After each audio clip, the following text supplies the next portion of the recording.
Okay. Okay, we'll get started. This is I think the third or fourth program that we've had with the Carolina region, and we invited our friends from Georgia to join also. We're Jewish Community Legacy Project, as I think almost everybody knows. We work with small congregations all over the country, helping you with planning. Uh, and in addition to that, we've created regional cohorts, one of which is in Carolina for the 20 plus congregations that are there.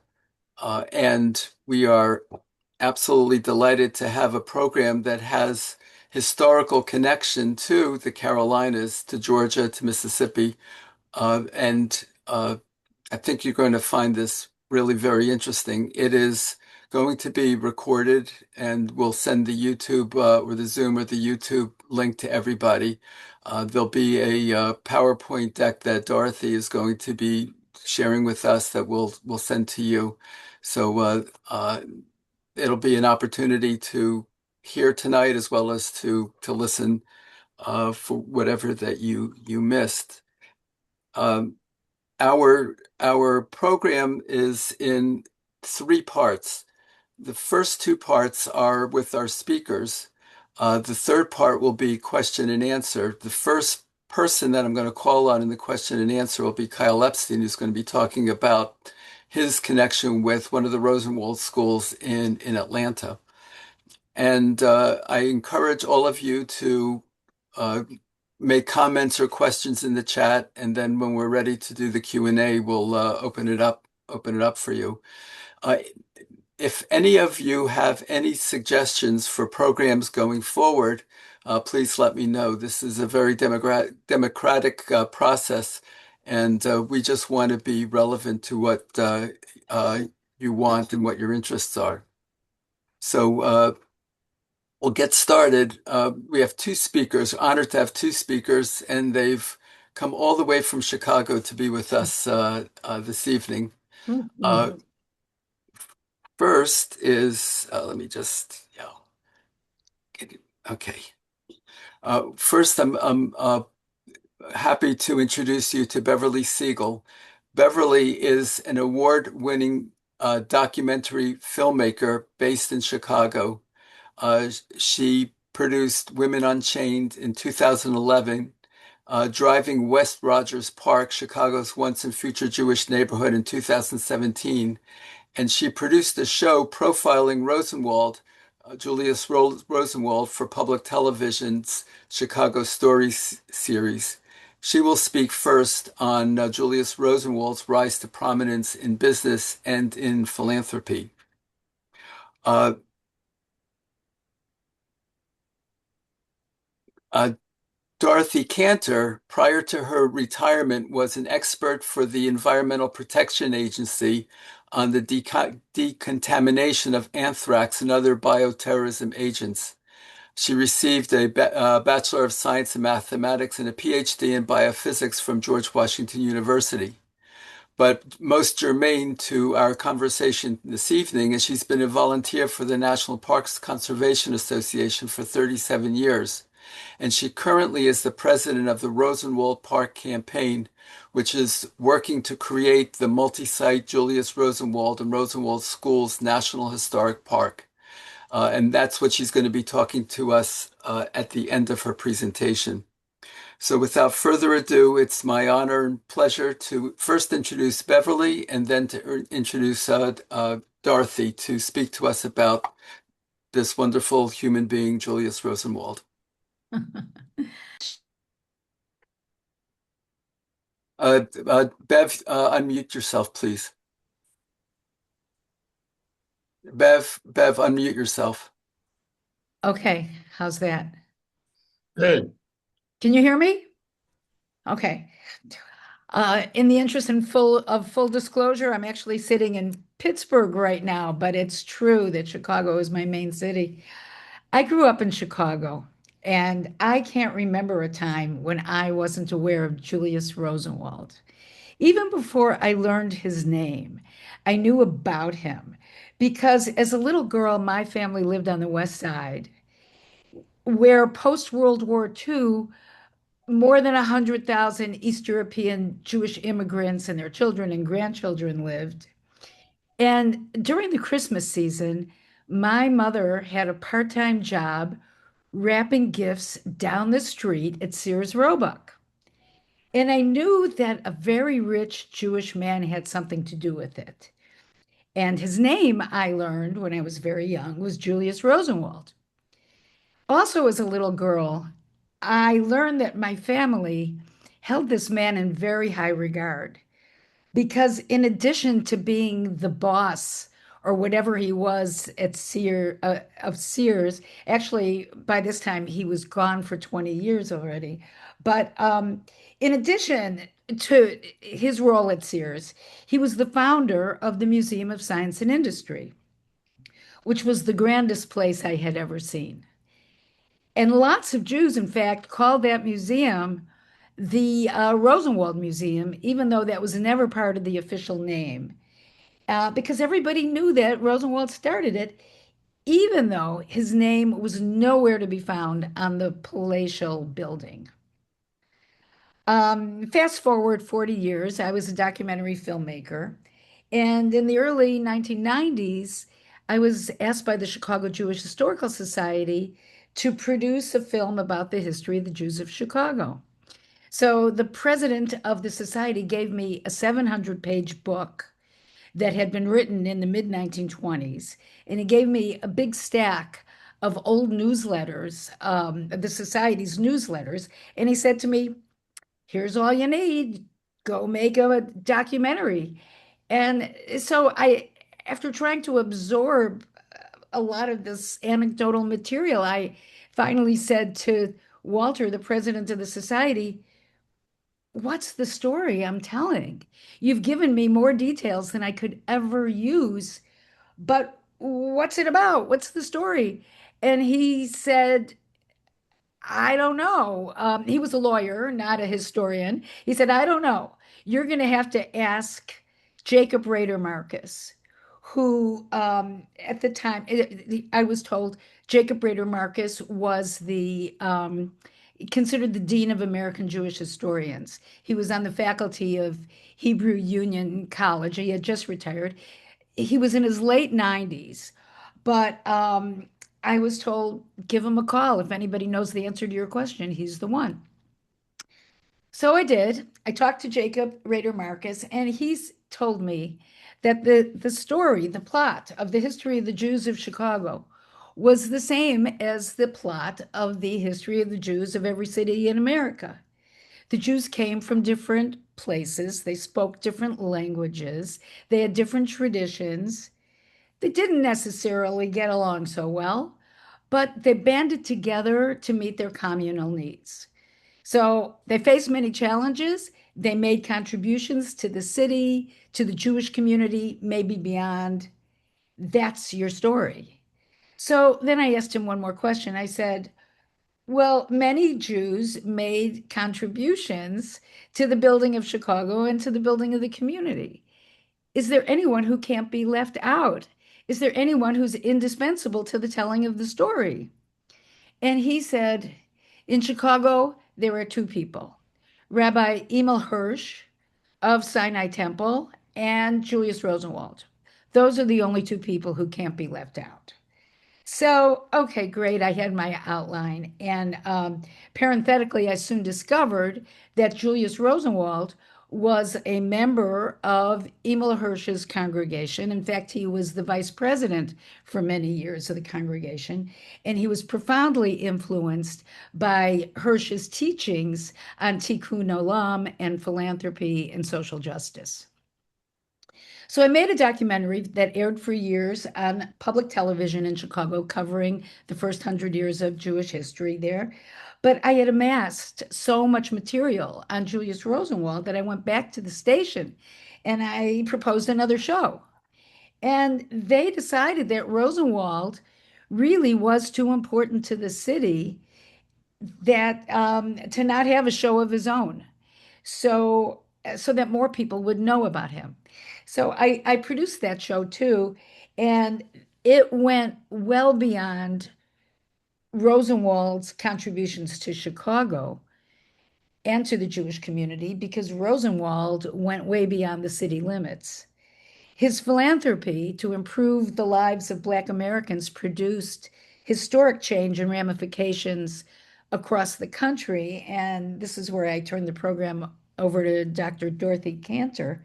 Dorothy is spearheading a nationwide campaign to create a memorial to Rosenwald's legacy within the national park system that will tell the story of Blacks and Jews working together as partners to create an equitable society. And this is a story that our world definitely needs to hear. Thanks. Thank you. So, am I muted? No, Okay. So thank you, Joyce. It's always a pleasure working with you. And thank you, Noah, and thank you to the Jewish Community Legacy Project. I'll take over from Beverly's very good introduction. So the title of my talk today is Julius Rosenwald, the most important Jew you never heard of. Everybody can see the screen, the presentation?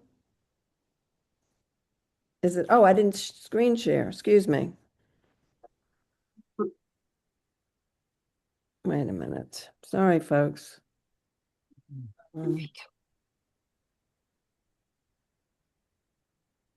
Okay, excuse me.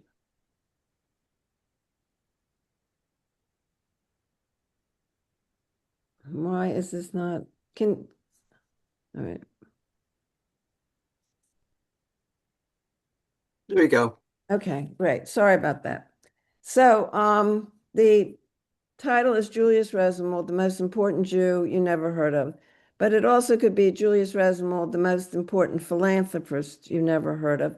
And later on in this presentation, I'll tell you why we believe that Julius Rosenwald is not that well known today, even though when he was alive, he was extremely well known.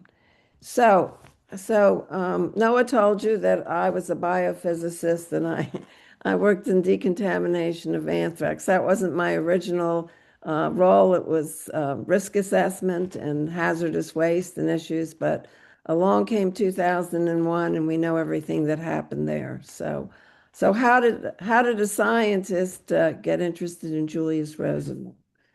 Well, it turned out that it was a Saturday afternoon in September of 2015, and my husband and I wanted to see a movie.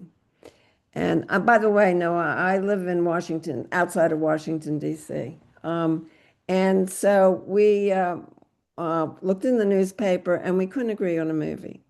And we were about to say, okay, we just won't do it. And I saw in the Washington Post weekend magazine a small blurb about a documentary named Rosenwald.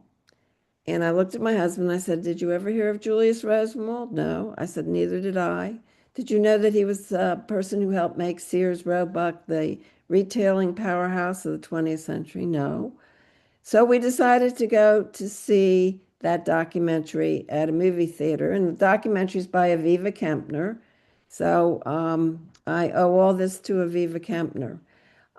When the documentary was over, I turned to my husband and I said, there needs to be a national park for Julius Rosenwald. And why did I say that? I'd never heard of Julius Rosenwald before I saw this inspiring documentary, but I did know a lot about national parks because I'd been to over 300 of the more than 400 of them. And I knew that there was not one that commemorates the life and legacy of a Jewish American, nor one that deals with the impact of Rosenwald schools. So, why a national park? Well, I've told you part of it right now, that we need to commemorate a Jewish American and address the impact of Rosenwald schools. And there's no park that addresses private philanthropy. And private philanthropy has been very important in our nation. It's also been important in the national park system. And it will raise awareness of historic Black-Jewish partnerships. So that's why we got started. And before I go into details about the campaign, I want to tell you something about Rosenwald, his philanthropy, and what he accomplished. Not by no means everything, because there's so much more, and this will be very much a summary. And so, in a 20-year period from 1912 to 1932, there were 5,357 school buildings built.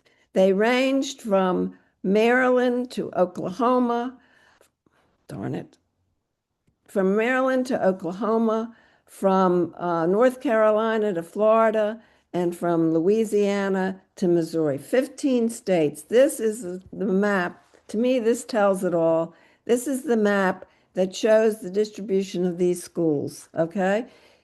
Rosenwald was invited by Booker T. Washington to join the board of Tuskegee in 1911, and he went with Emil Hirsch, his rabbi, Jane Addams, the founder of Hull House, and other people from Chicago to Macon County, Alabama, to see Tuskegee. He liked what he saw. He joined the board. In 1912, he turned 50. Did he throw a big gala? Did he buy a big ship that's 500 feet long or 1,000 feet long? No. He gave away a lot of money to a number of organizations, one of which was Tuskegee. And so here I'm going to give you very quickly, it's a timeline, but here's Booker T. Washington, and Rosenwald gives the money to Booker T. Washington. Booker T. Washington comes back to him and says, "May I use $2,800 of the funds that you've given Tuskegee to build 6 rural schools near Tuskegee?" And Rosenwald agrees. And they both agree that the local communities had to have skin in the game. And so for those first 6 schools, each community had to raise $300 that would be matched with $300. And the communities could either have it through money, land, labor, or materials, or a combination of thereof. And the communities jumped at it. They wanted this more than anything. They thirsted for education for their children. So from these 6 schools, which were built, the first one was built in 1913. From these 6 schools came 4,977 schools. The other 300 plus school buildings were shops and teacher homes, because a number of the places they had facilities where the teachers lived. And this is in our timeline is in our 2024 annual report. It's available on our website. But the important thing is that in the first 8 years, there were 640 schools built between 1912 and 1920. In 1920, Julius Rosenwald and his fund, which I'll talk about a little bit later, took over administration of the school program from Tuskegee. And in that period, from 1920 to 1932, there were over 4,300 schools built, more than 400 schools a year between 1920 and 1928. That is quite an accomplishment. And I'm going to give you a couple examples of Rosenwald schools. This one is in North Carolina. It's the Russell Rosenwald School in Durham County. It is in almost pristine condition, at least when I visited. It has not been restored. An interesting thing in the school is you see these door, you can't see the rest of mine. I don't think I can move this over without ruining it. But there are these folding doors. And during the school week, the doors are closed for it's a 2-teacher school. And it was built during the Rosenwald Fund phase. And during the week, the doors are closed, so they're 2 schoolrooms. In the weekends, the doors are open and the community comes in. Now, why am I telling you that? Because these communities were very important to these schools. They served as cheerleaders for the students. They worked together. They helped to build the schools, and it was a very important arrangement. And also, the school building program depended on Booker T. Washington. It was his vision, his passion to build these schools where there was little, at most, little education, and many places, no education. And then he convinced Julius Rosenwald to provide funding, and Rosenwald took over his passion for the schools, his commitment, and his uh, campaign chest, and well as his persistence. And also, I would like to say that I don't think that for a Jew in 1912 to help Black Americans in the South and give his money was it took courage on his part as well. And of course, the communities they had faith, they had hope, they had courage, they had commitment, and they had resilience. So this is one of the schools that was recommended by the state of North Carolina to be considered for inclusion in the ultimate national park.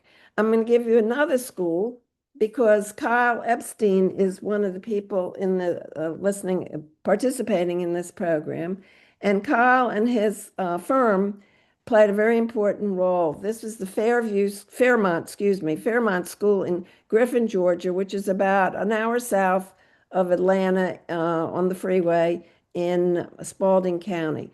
Up here, you will see the school, a historic photo of the school. This is the school when I visited it in 2021, October 21, prior to the start of restoration. And you can see how massive the restoration is. And this is a photo that Kyle very kindly sent me. And here's the school. It's now going to be called Our Legacy Museum. And it's the school in the summer of 2025. And somebody that I know who goes around putting up historic markers, Jerry Klinger, put up a historic marker at this school, and it was dedicated on July 19th last year. And as in the 19 teens and 20s and early 30s, it was a Black and Jewish partnership. This too was a partnership of Blacks and Jews to restore the school and make it a vibrant legacy museum. So these are two schools. This school was not recommended for inclusion in the park because at the time that these states, the state historic preservation officers made the recommendations, this school, I'm sorry, Russell was, but this school had not started its restoration process. Okay, so why is that not changing? Okay, folks. Okay. So here are some renowned Rosenwald School Fellows. John Lewis, where you see getting the Presidential Medal of Freedom from President Obama. Eugene Robinson, one of the talking heads, I think it's MSNBC. Nina Simone, she went to a Rosenwald School in North Carolina. Maya Angelou went to a school in Arkansas, and Medgar Evers went to a school in Mississippi. This is the cover of a report that the Rosenwald Park campaign, prepared, and it identifies and evaluates the 55 schools and one teacher home that were recommended by the 14 of the 15 states. Missouri did not recommend any because there were only 4 facilities built in Missouri, 3 are gone, and 1 is used for a non-compatible purpose. And we visited 33 of the schools, and we visited the one teacher home in South Carolina. And this book is also on our website, and it's a very useful book for anybody who wants to go visiting Rosenwald schools. Okay, so excuse me. So know a little about the school, Rosenwald School Program, and that it was an amazing accomplishment. In 1917, Julius Rosenwald joined the board of the Rockefeller Foundation. And not long thereafter, he formed his own foundation called the Julius Rosenwald Fund for the Well-Being of Mankind. And you're going to get your first clue as to why Julius Rosenwald is not well known today. He specified in the bylaws that the foundation was to be terminated within 25 years of his death. He did not believe in perpetual endowments. He believed that each generation should take care of the needs of that generation. He believed in give while you live. So I'm going to tell you now about another important educational program that Julius Rosenwald and his fund undertook. And that was they granted awards to over 900 talented people, usually at the beginning of their careers. And 2/3 of these people were African Americans. These were not students, these were not getting just basic education. These were people who were ready to enter mainstream America, but were not entering mainstream America at that time. So there were members of the Harlem Renaissance. I just picked a few. I could give you some more if you're interested, but not during this talk. So Langston Hughes, who was called the poet of the Harlem Renaissance, Zora Neale Hurston, um, Claude McKay, and the painter Aaron Douglas. Scholars and scientists and dignitaries, you knew I'd have to include a scientist, right? Ralph Bunche, he went to Africa, used his fellowship to go to Africa, and you know what happened with him. He negotiated the truce of the Arab-Israeli War in 1948, and he became a representative to the United Nations and won the Nobel Peace Prize, the first African American to do that. And Charles Drew, Dr. Charles Drew, his fellowship helped him complete medical school up in McGill University in Canada, and he was very important in terms of his research on plasma and saving lives of wounded American soldiers in World War II. I won't go to the others, but you will get my slide deck later. Writers, they included James Baldwin and Ralph Ellison, who wrote Invisible Man. This man is Charles Attaway. He wrote the Banana Boat song, made famous by Harry Belafonte, Deo, Deo. This woman, Lillian Smith, she was a white Southerner because they wanted to give grants to white Southerners who were progressive and who worked for civil rights. She wrote a book called Strange Fruit, and that was a bestseller. So these are some writers, entertainers. Of course, Marian Anderson, she used her fellowship to go to Germany to study voice. She became a big hit in Germany. She was not a big hit in the United States before that, but when she came back, she was a big hit. This is an iconic photograph of her singing at the Lincoln Memorial. It was on Easter Sunday. And why did she sing at the Lincoln Memorial? Because Constitution Hall in Washington, D.C. was segregated and they wouldn't let her sing there. This is Pearl Primus, a dancer. It shows the breadth of these awards. And this is Woody Guthrie. He was a white Southerner and he was progressive and an activist. And before you get too bored, these are some artists. For those of you who know Jacob Lawrence, the famous artist, he won an award. He got 3 years of awards, 3 different awards, and that enabled him to paint the Migration series, which is now housed half of it in the Museum of Modern Art in New York and half at the Phillips Collection in Washington, D.C. And down here, frankly had never heard of Gordon Parks before, but he's a famous photographer. He worked for Life, and he is important also because you see this photo right here, the little boy looking at the two dolls, one brown and one white. The doll study, he photographed that. It was in ebony, and this study was key in the Brown versus Board of Education case. So although Gordon Parks was a fellow, he didn't participate in the Brown versus Board of Education case, but his photos of the doll study were important. This is Kenneth Clark and his wife, Mamie Phipps Clark.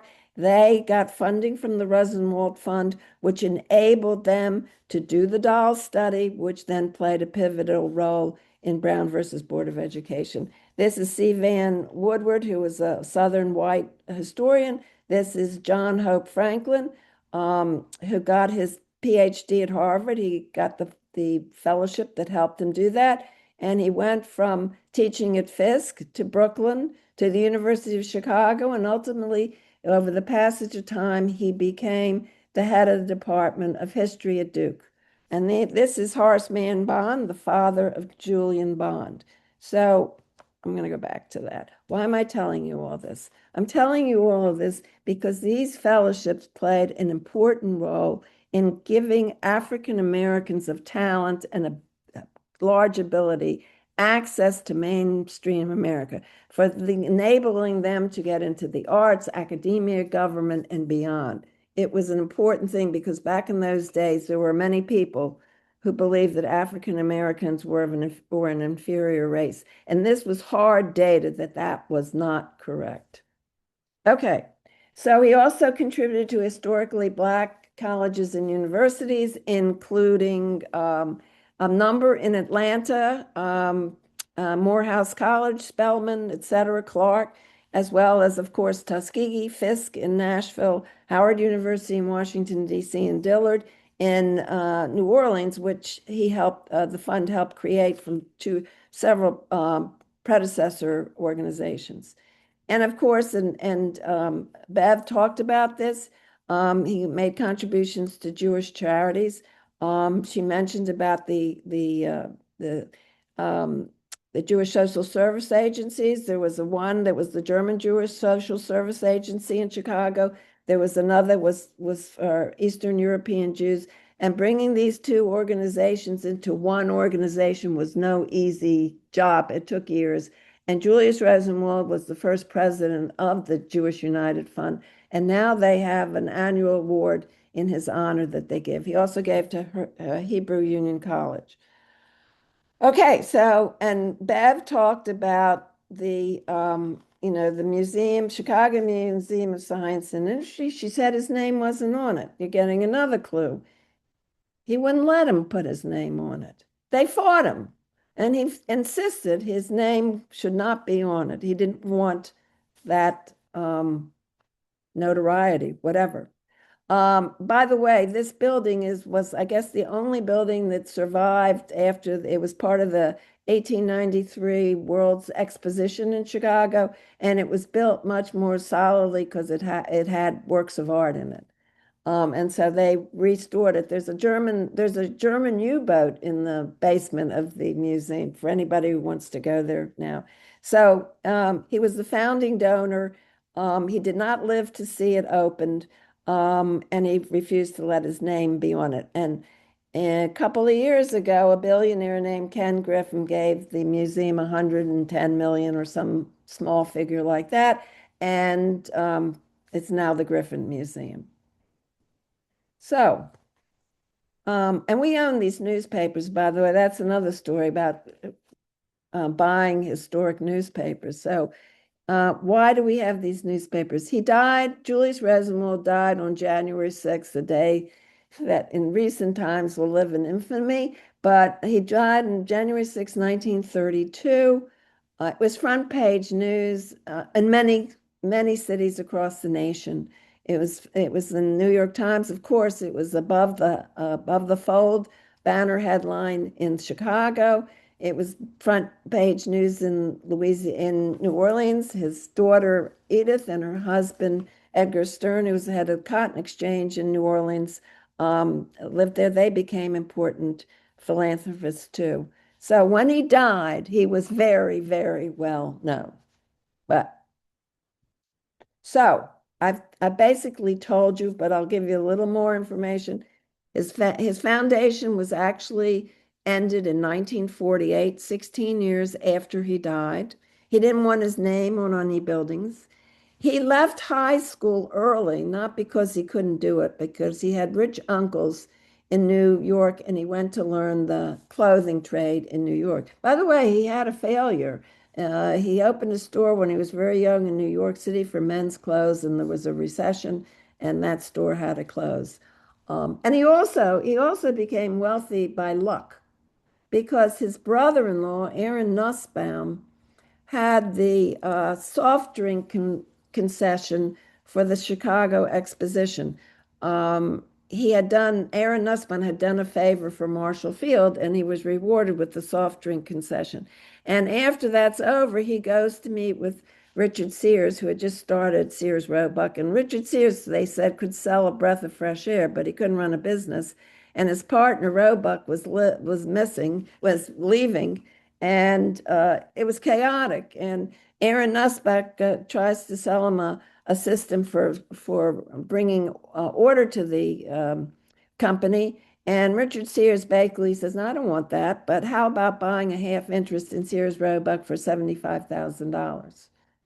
And so Aaron Nussback goes and speaks to Julius Rosenwald, and he says, well, what do you think of this? And Rosenwald says, I think it's a good idea. Besides, Sears owes me money for men's suits. So by uh, by serendipity, Julius Rosenwald becomes one of the wealthiest people in our nation. So and why didn't he? He didn't believe in perpetual endowments. He didn't want his name on anything. Moreover, he wouldn't accept uh, um, degrees, honorary degrees.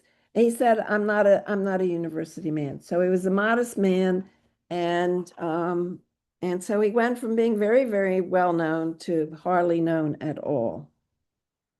Okay, so we get to the fun, to the campaign, and we formed in 2016. I saw the documentary. That was also serendipity, as I mentioned. I saw the documentary in 2015, and folks from the National Parks Conservation Association and the National Trust for Historic Preservation got together in a conference room at the National Parks Conservation Association and plotted a plan forward.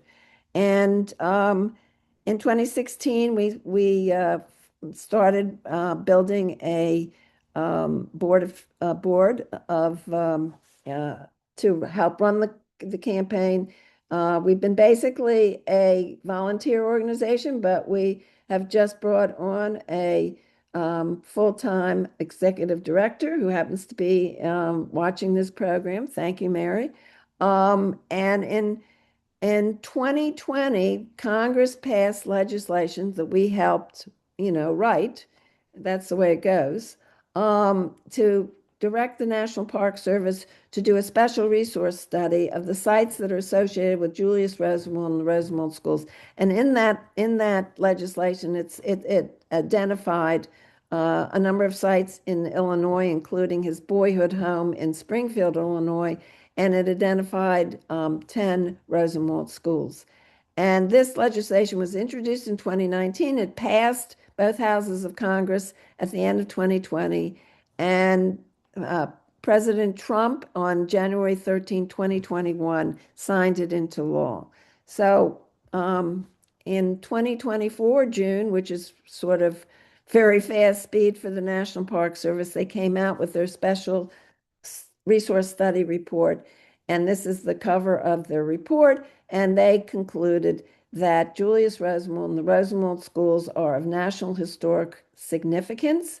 And that one school, by the way, this is the, if you do, this is the Russell Rosenwald School on the cover of that report. This is the Sears facility in North Lawnvale that Bev knows so well. And this is the interior of one of the Rosenwald schools. And they said that one school, the San Domingo School on the Eastern Shore of Maryland, of the 10 that they evaluated, met all the criteria to be a national park unit. So what do we plan? What do we want? And what will the legislation that has been developed and should be introduced in the next week or so, at least in the Senate by Senator Dick Durbin? It will be a multi-site park. It will be in a number of states. It will contain 3 Rosenwald schools, and I'll show you photos of them. There will be, and this language is specific, a future site in Chicago for a visitor center and a network of other Rosenwald schools that are not in the park but will be associated with it. So it's a 3-pronged type of park. Now, this is unusual, but is by no means unique. The Manhattan Project National Park is in 3 different states. Brown versus Board of Education Park, which is mainly in Topeka, Kansas, but it's in 5 different locations because there were 5 different locations that got together to form Brown versus Board of Education. Okay, so here I mentioned the San Domingo School. This is a school that was built in the Tuskegee phase of the building program. They were at the only time, if you see a two-teacher Rosenwald school, you know it's the Tuskegee phase because all the ones during the Rosenwald phase were one story school. These are some people who visited the school a few years ago.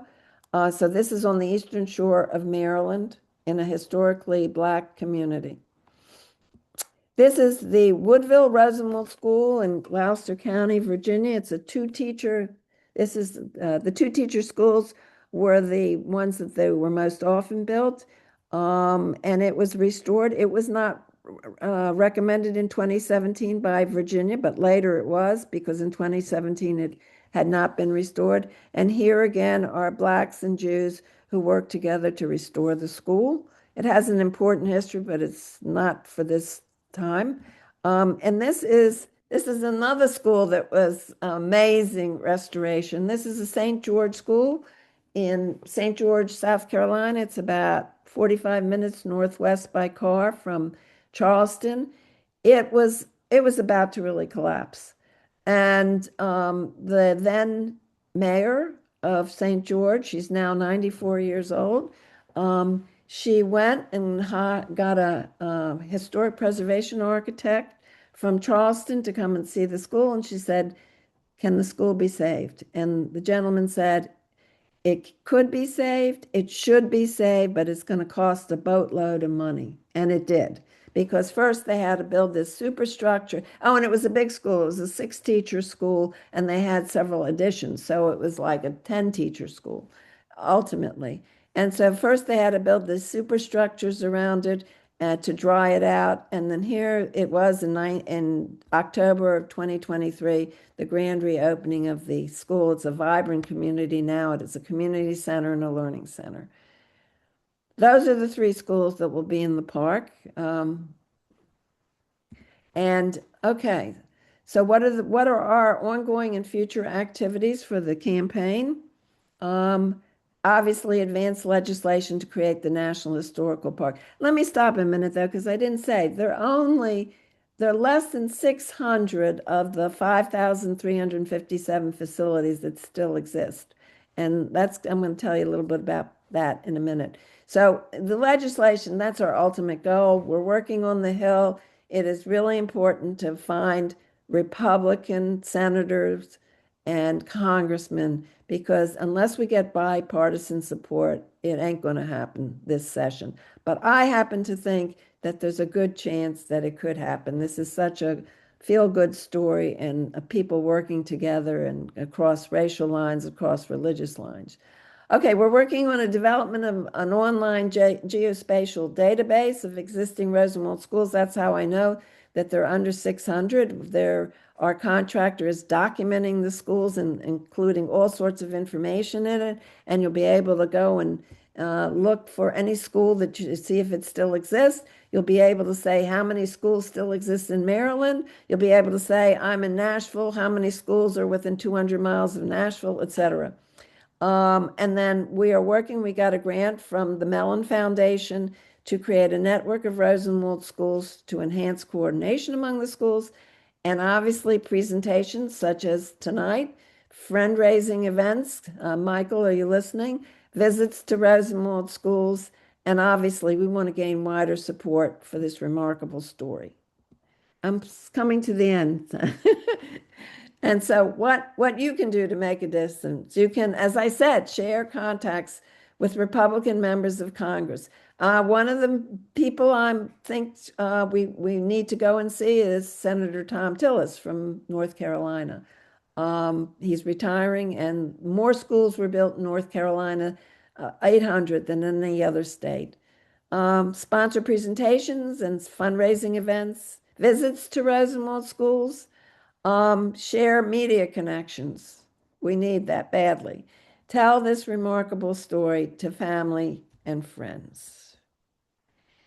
So I just wanted to tell you about something. The Carolinas and Georgia are not that far from Washington, D.C. Some of you may have seen an earlier exhibition of Andrew Filer's photographs from his award-winning book, A Better Life for Their Children. The National Building Museum, this used to be the Pension Building in Washington, D.C., is having an exhibition of Andrew Filer's photographs and essays, plus tabletop models. This is from the Dallas Holocaust and Human Rights Museum exhibition last year. There'll be two more tabletop models in this at the exhibition at the Building Museum of Rosenwald schools, one of which will be a two-teacher school with the roof and ceiling removed where you can look down on those two rooms and you can see those folding doors that I mentioned for the Russell School.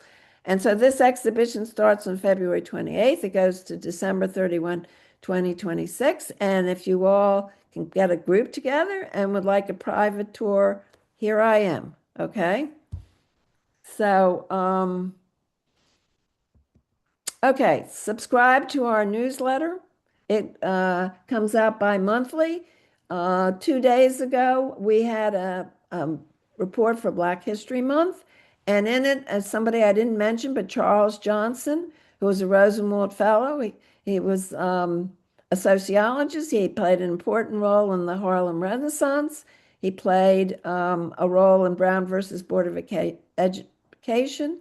He was the first African American president of Fisk University. And like Julius Rosenwald, he was important in his day, but not well remembered now. So subscribe to our newsletter. We have in January we have a new section called Telling My Story, and former Congressman Dennis Ross told his story and his relationship to the very first Rosenwald School in Alabama. So I like to include light history, even though that wasn't my subject in school in the newsletters. And please donate to the campaign. And I will end with one of Julius Rosenwald's quotes. And I know he meant it sincerely. All the other pleasures of life seem to wear out, but the pleasure of helping others in distress That's never does. Thank you. beautiful. Thank you. So I guess I should stop share. Beautiful. Thank you, Dorothy. Thank you so much. Bev, thank you. We're the Jewish Community Legacy Project, and I can't think of a better definition of legacy than what you're doing now is to ensure the legacy of Julius Rosenwald and the legacy of the entire history of being open and caring and loving to a segment of our society that had been downtrodden for so long. So thank you. Thank Uh, you. I am going to open up for Q&A. You can just unmute yourself or you can take the icon and raise your hand. But before we do that, I would like to invite Kyle Epstein to first unmute himself. And then, Kyle, why don't you, there you are. Why don't you share briefly your work in the in Georgia and with the Rosenwald School in Georgia. Thank you. Sure, sure. It's a bit difficult to take 4.5 years of my life and put it into about 2 minutes. But I'll give you this. When I was called down to Griffin to take a look at this building, I was told it's just a little schoolhouse, given no context. And when I arrived, I looked at a piece of construction and I made some assumptions about what was there. This was right at the beginning of COVID. We then came back to the building donning headlamps and with flashlights and masks and things, and walked around that building for about 2.5 days to get an understanding of how it was constructed. And I will tell you, the method of construction is what gives architects nightmares. I will tell you, I went up into the attic, hoisted myself right onto the plywood in the attic, and I watched all the roof rafters flow like piano keys. And I realized we had a real problem. I saw unreinforced masonry going up 30 some odd feet in the air. This is the kind of thing that a good wind really could take over. So we spent the next 6 or 7 months figuring out how to insert a skeleton inside the building just to hold up the walls.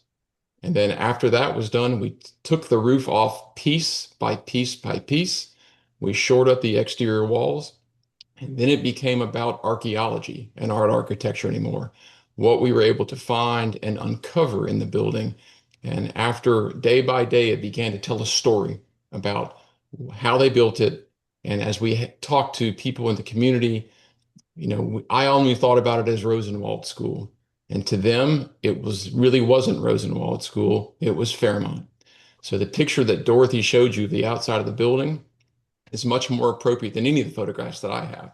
I have the architect pretty photographs. What she showed you is a community bringing love back to a building. There are still 80 to 90-year-old people in that community who still will talk about that building, talk about the school that was added adjacent to it, which was called the Equalization School, to further separate but equal. But now what Spalding County has done is something really extraordinary. It is now called Heritage Park. The Rosenwald building exists as a museum. The Equalization School has now been bought by the Griffin Housing Authority. It is now a community center. They are also building affordable housing on that site. And we have just taken down the gym that was associated with that because it could not be salvaged. Unfortunately, it was too far gone. But these things are incredible to look at, to see, to experience, and mostly to walk through it with a person who went to school there. You get a real understanding of why this was really important, and what Julius Rosenwald was really about. Thank you. Mhm. I'm opening up for questions, but I have a general question. On the Zoom right now are North Carolina, South Carolina, and Georgia.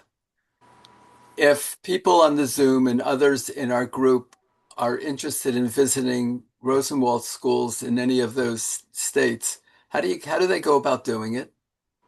Well, first of all, I'll answer, and then I guess Michael Weinroth can answer. Well, when our database is finished and it will be publicly available, you can go into the database. Easier than doing that is you can get in touch with me. And I have there's a little anecdote. So there's some people in Arlington, Virginia, and I mean Alexandria, excuse me, and they're supporters of the campaign, and they wrote to me and said, "We're going to be going through Tennessee. What should we see?" And so I told them about two schools, the K Rose School and Durham's Chapel School, and I said, "Take photos." And they did, and their photos are going to be in the database, the online database. So come the summer when it goes up and viral, they're working on the handheld thing. The interesting thing is with the committee that coordinates with the two contractors of developing the database are a bunch of ladies my age, and I won't say how old that is. And when they say filter and they say these things, we didn't know what they were talking about. So it's been a real learning experience. So, but that'll be a very powerful tool because it'll have historic information, it'll have location information, it'll have historic data, it'll have current status, it'll have photographs, have links to other websites. But get in touch with me, and Michael can tell you of his experience of taking some people to at least one Rosenwald school. Thank you. Kyle, are there tours in Griffin? I don't know that they give specific tours, but the building is open at certain times during the week. It's called Heritage Park. You can probably call Spalding County Leisure Services. That's the organization that runs it. And they can tell you well, it's easy to get to, but they can tell you how to access the building. I think Thank you. I think they're also still outfitting the museum, the interpretation part of the museum. They are. But also, if you want to visit that, if you're in Atlanta and want to visit that, I can put you in touch directly, give you the email address of the person who's the head of the museum. Thank you. Questions or comments? Michael Weinroth, did you want to unmute and offer something? You know how to unmute yourself? Yeah, you have to unmute. I can't unmute you. Marcia, did you want to say something?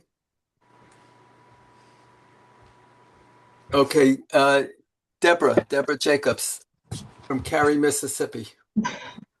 Our county actually had 14 Rosenwald schools, and our county seat has a Rosenwald street. Which county is this? Cherokee County, and we're in the Mississippi Delta, so we had a lot of Rosenwald schools. I'm curious, how did the locations, how did they establish locations? Did towns apply for the schools, or did the Rosenwald Foundation say where the schools were going to be? Uh, it was up to the communities to apply, and in many cases, you will see that the schools are right next to churches, and they work with the churches. They went out when it started. Tuskegee went out like in 1914. First, it was only in Alabama, okay, and then they broadened it out as time went on.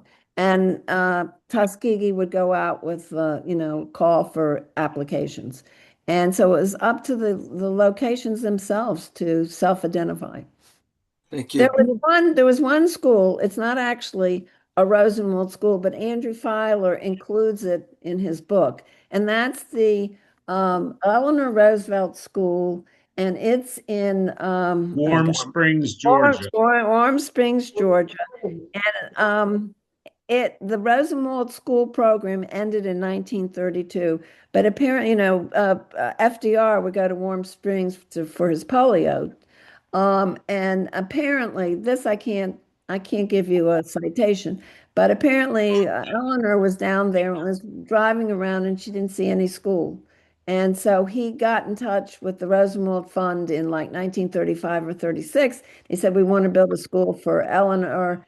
Will you contribute?" And the fund did contribute. It was not a part of the program, but the fund did contribute, and some other people contributed, including Franklin Roosevelt.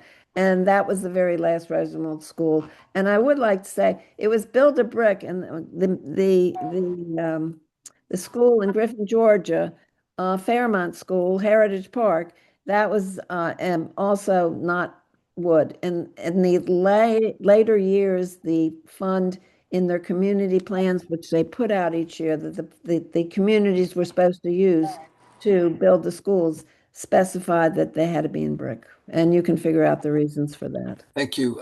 Mike, Yeah. briefly share it, and then Janice Helen has her hand up.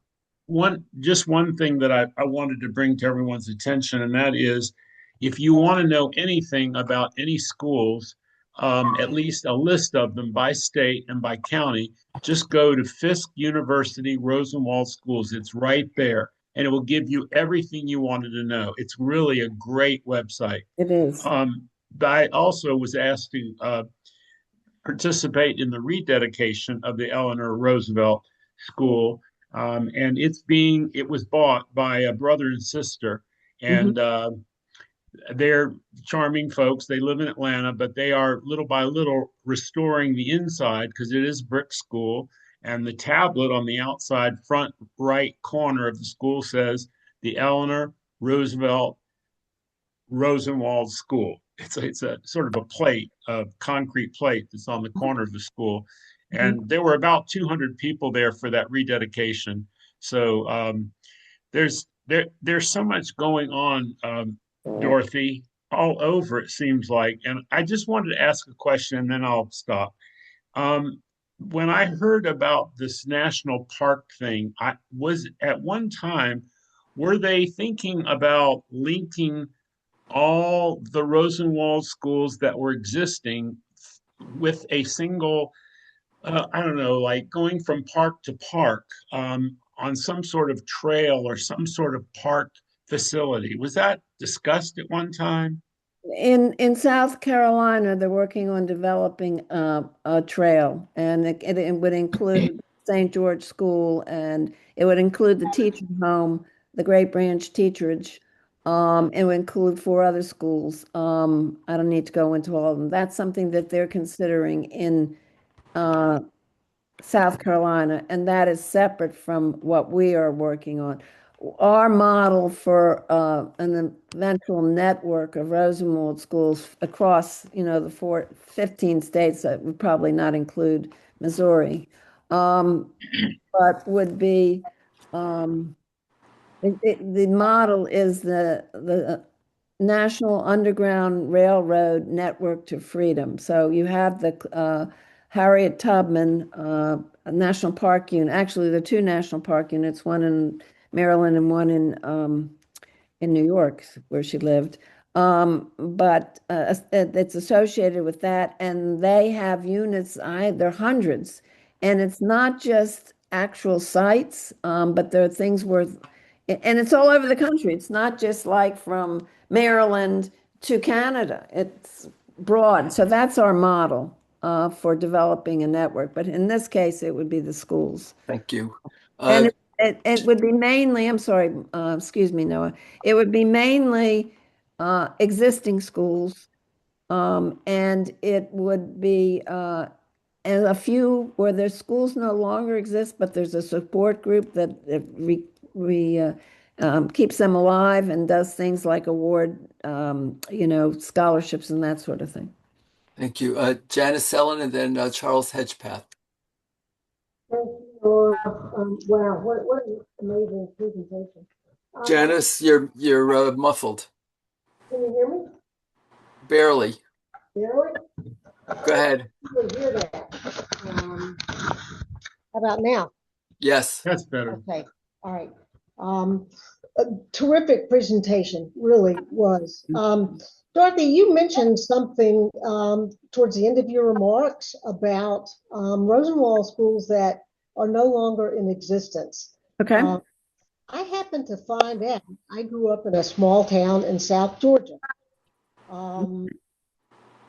And happened to find out well into adulthood that there was a Rosenwald school there, which upon its, I don't want to say demise, but upon the end of the Rosenwald School, it became the Gillespie Selden Institute for essentially educating African American teachers,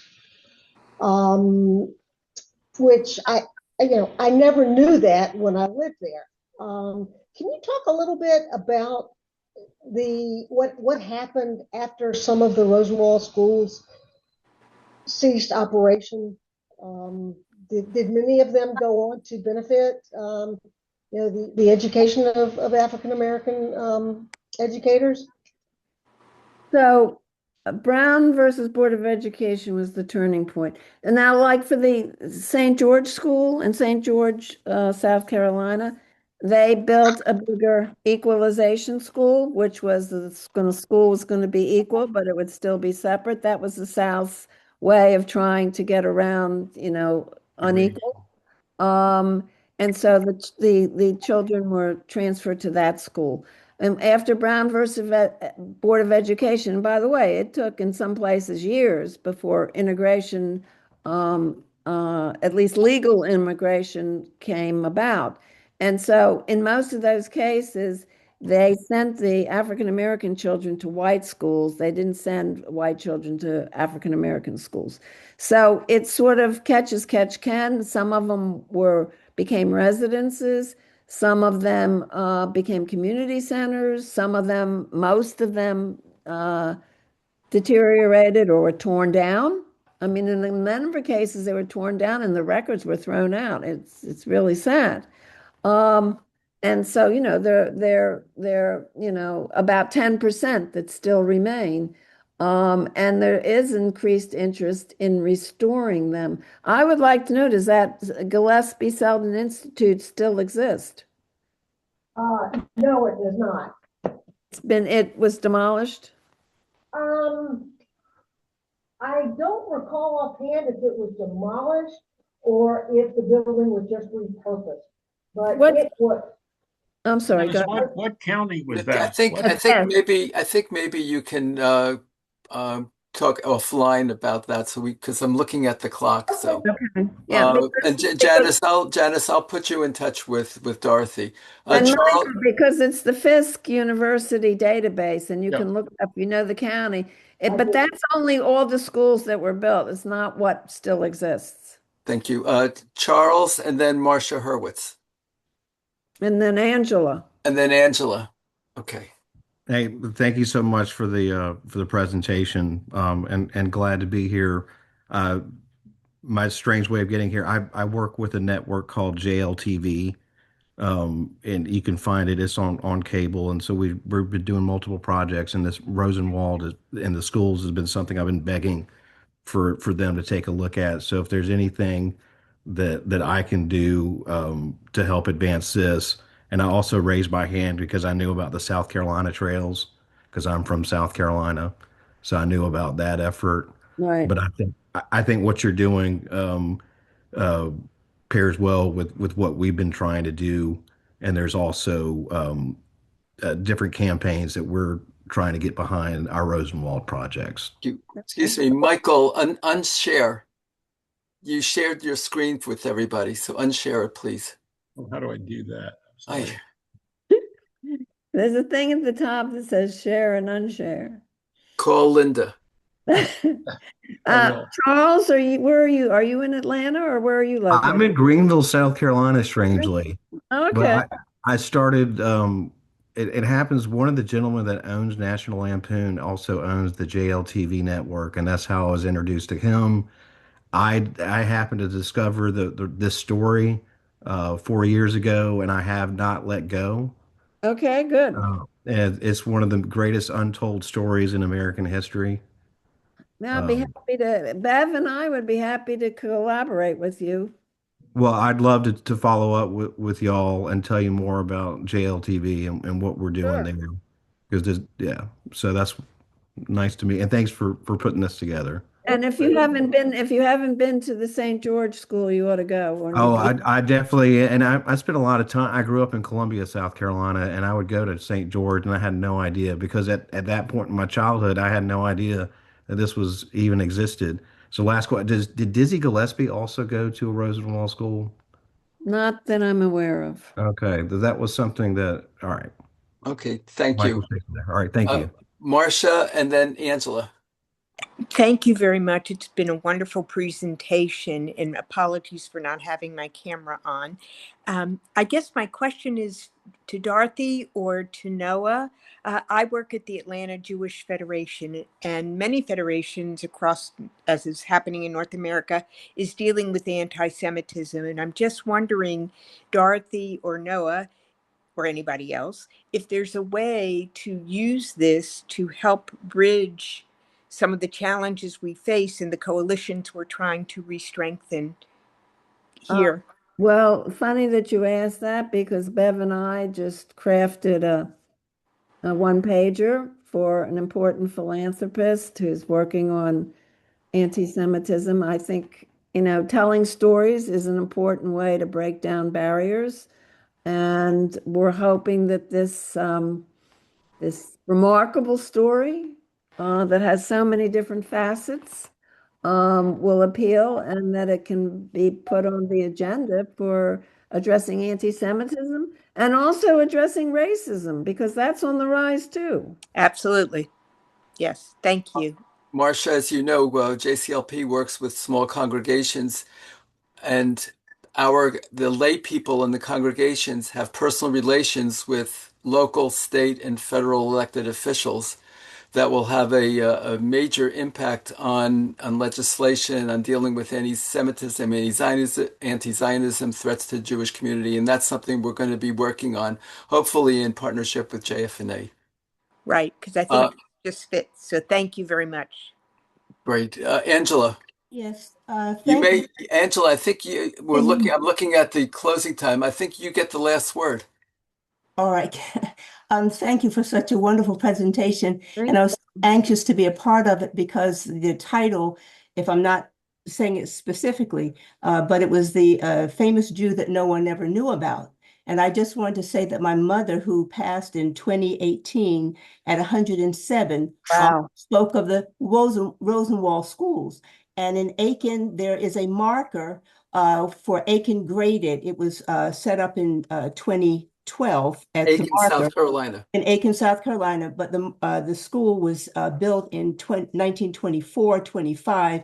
And my grandfather, a Black physician and pharmacist, C.C. Johnson, collected from the community the first $3,500 that went toward the building of the school, which the total amount was $33,000. So I just wanted to say that he may not have been known in some circles, but in the little town of Aiken, we certainly or at least my family, we knew of the Rosenwalds because of the school. And two of my aunts taught at the school, Rosenwald, and two of my cousins who are still living, both went to the school and graduated from the school. It went to seventh grade, I think, first and Would Well, second grade. you be interested in doing a Telling My Story article? Yes. Mhm. Okay, I don't have your email address. I'll make sure.